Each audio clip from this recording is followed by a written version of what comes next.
লাবণ্যকে খুঁজে পেয়ে সেনগুপ্ত পরিবারের মুখে হাসি ফুটিয়ে সবাইকে সারপ্রাইজ দিয়ে লাবণ্যের খোঁজ দিল অর্জুন। হ্যাঁ বন্ধুরা, আমরা এমনটাই দেখতে পাবো অনুরাগের ছোঁয়া ধারাবাহিকের আগামী পর্বগুলোতে। বিস্তারিত জানতে চ্যানেলটি সাবস্ক্রাইব করুন, ভিডিওটি না টেনে শেষ পর্যন্ত দেখতে থাকুন।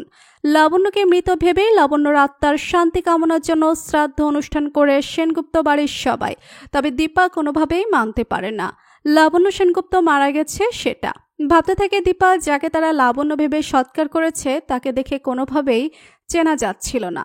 পুলিশ জানিয়েছে অনেকেই এখনো আটকে আছে, তাদেরকে রেস্কিউ করার চেষ্টা চলছে।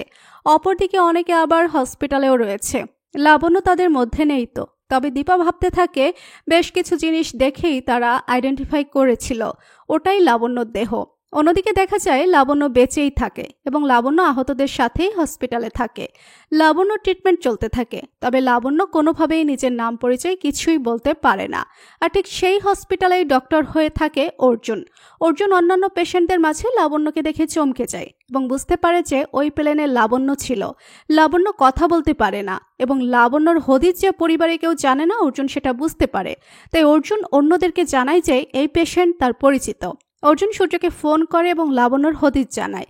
লাবণ্য বেঁচে আছে এটা শুনে সবাই চমকে যায়। তো বন্ধুরা, তোমরা এটা চাও তো যে এভাবেই যেন বিধ্বস্ত লাবণ্যকে খুঁজে পেয়ে সেনগুপ্ত পরিবারের মাঝে ফিরিয়ে দেয় অর্জুন? কমেন্ট করে জানিয়ে দাও তোমাদের মতামত। আর আমাদের চ্যানেলে নতুন হয়ে থাকলে চ্যানেলটি সাবস্ক্রাইব করে রাখুন, যেন অনুরাগের ছোঁয়া ধারাবাহিকের আগামী পর্বের আপডেট ভিডিও সবার আগে পৌঁছে যায় আপনাদের কাছে। ধন্যবাদ সবাইকে।